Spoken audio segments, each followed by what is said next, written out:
আপনারা অনেকেই হয়তো রোলার কোস্টারে উঠেছেন। খুব দ্রুত গতিতে উপরে উঠে আবার নিচে নামে। মাইক্রোফাইন্যান্স মাঠকর্মীর মাস শেষে মনের অবস্থা অনেকটা রোলার কোস্টারের মতো হয়।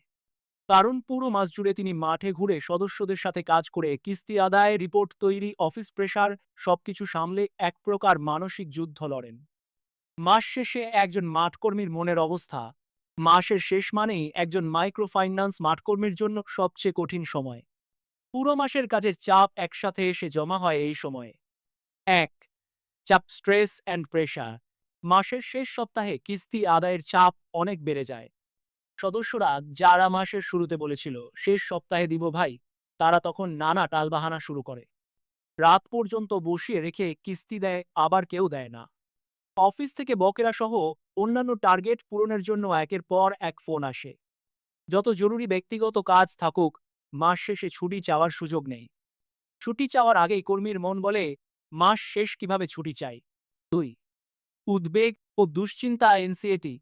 মনে হয় টার্গেট পুরো করেই ছাড়ো, কিন্তু বাস্তবতা, যদি কিছু টাকা কম পড়ে যায়, বসের সামনে কি বলবো?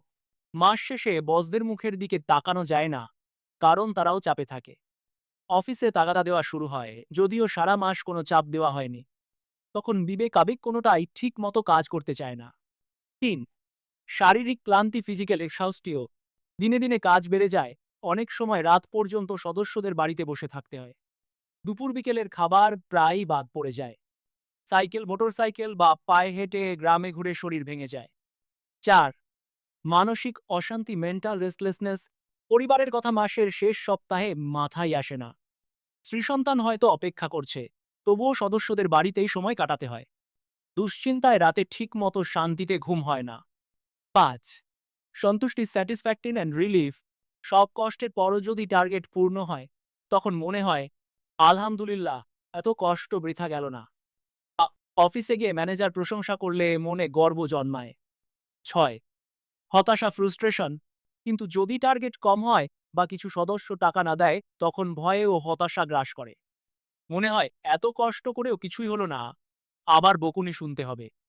সাত, ভবিষ্যৎ নিয়ে ভাবনা, রিফ্লেকশন অ্যান্ড প্ল্যানিং। মাস শেষে অনেক কর্মী ভাবে আগামী মাসে কিভাবে আরো ভালোভাবে কাজ করা যায়। তারা নিজের দুর্বলতা ও ভুলগুলো নিয়ে চিন্তা করে। কারো কারো মনে হয় চাকরিটাই হয়তো বেশি কষ্টের, তবে জীবিকার জন্য চালিয়ে যেতে হয়। সংক্ষেপে, মাস শেষে মাঠকর্মীর মন থাকে ক্লান্ত, চাপগ্রস্ত, কিন্তু একই সাথে স্বস্তি ও আত্মতৃপ্তিও মিশ্রিত থাকে। এটা অনেকটা ঝড় শেষে শান্তি অনুভূতির মতো।